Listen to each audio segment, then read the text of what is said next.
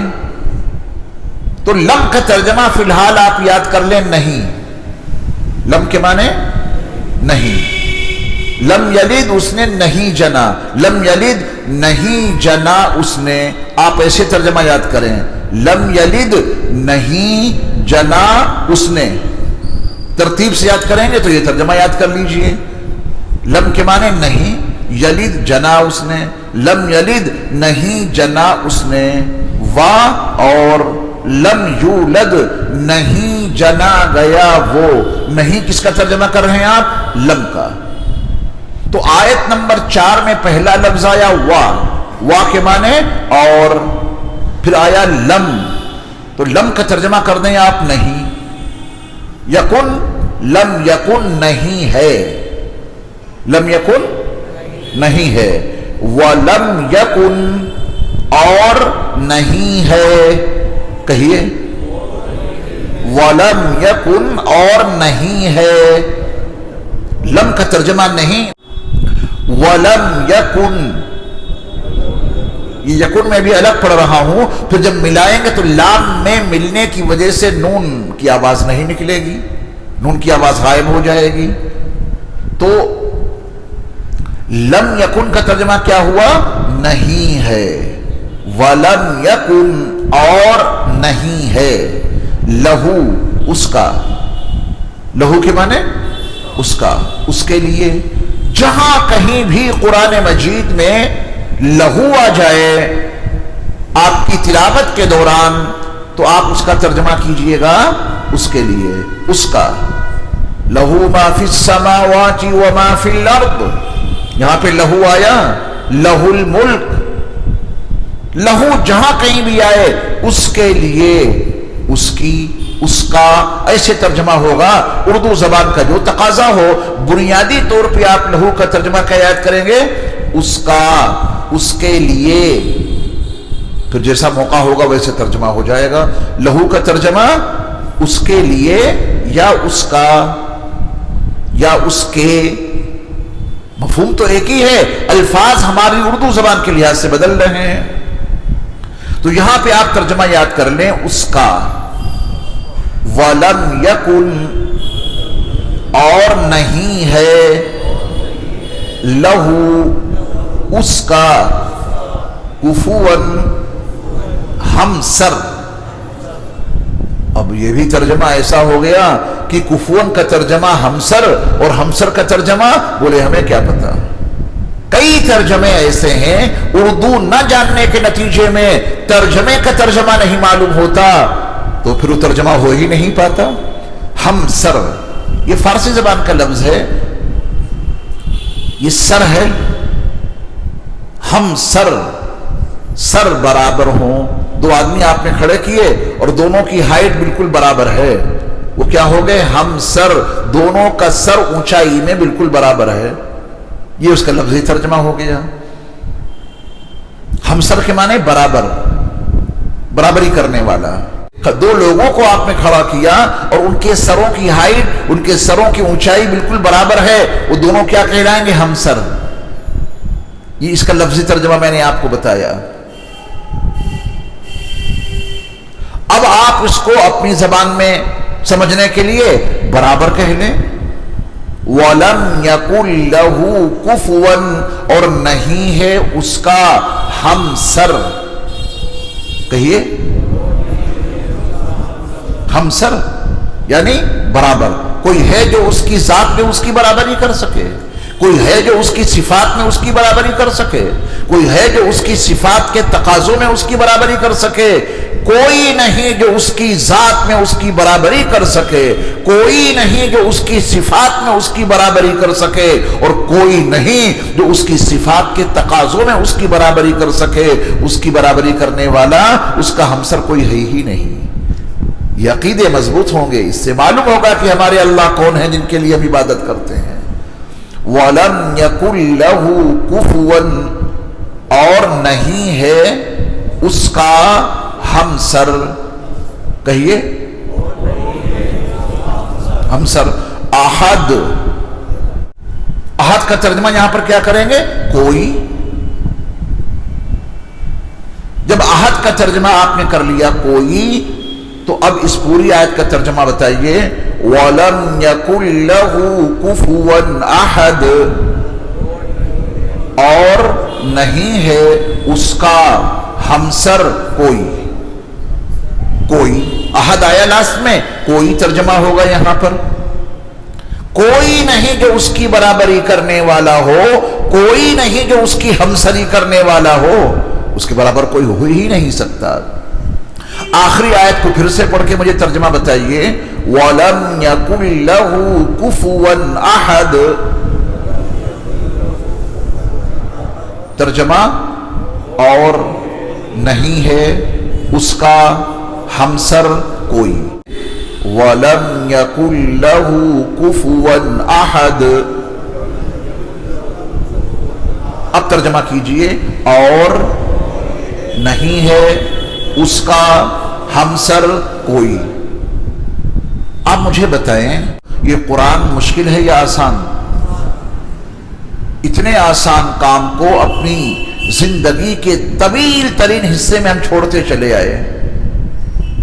ہم نے آپ کا کتنا وقت لیا؟ گھڑی دیکھ لیجیے، زیادہ وقت نہیں لیا ہے۔ اتنا وقت تو آپ نہ جانے کہاں کہاں دیتے ہیں بے مقصد، کچھ نہیں ملتا ہے آپ کو۔ آپ نے اس مجلس فہم قرآن میں شرکت کر کے ایک سورت کا ترجمہ، مکمل ایک سورت کا ترجمہ آپ نے یاد کر لیا، اس پہ اللہ کا شکر ادا کریں۔ اور یہ سورت تو وہ ہے جو تہائی قرآن ہے۔ اب آخر میں ایک مرتبہ ترجمہ کر لیں۔ پہلی آیت پڑھیے بلند آواز سے، قُلْ هُوَ اللَّهُ أَحَدٌ۔ ایک ایک لفظ پہ توجہ، اور جو ترجمہ آپ نے یاد کیا ہے اس کے تناظر میں کہیے۔ کیجئے ترجمہ، آپ کہہ دیجئے ہوا وہ، اللہ اللہ، احد اکیلا ہے، ملا دیجئے اکیلا ہے، اللہ الصمد، اللہ اللہ، الصمد بے نیاز، ملا دیجئے ترجمہ، اللہ بے نیاز ہے، لم یلد ولم یولد، لم نہیں، یلد جنا اس نے، لم یلد نہیں جنا اس نے، کہیے نہیں جنا اس نے، و اور لم نہیں، یولد جنا گیا وہ، لم یولد نہیں جنا گیا وہ۔ اب ملائیے، لم یلد ولم یولد، ترجمہ نہیں جنا اس نے، اور ترجمہ کیجیے آپ، نہیں جنا گیا وہ، وَلَمْ يَكُنْ لَهُ كُفُوًا أَحَدٌ، اور لم نہیں یکن ہے ولم یکن اور نہیں ہے ولم یکن اور نہیں ہے لہو اس کا لہو اس کا ولم یکن لہو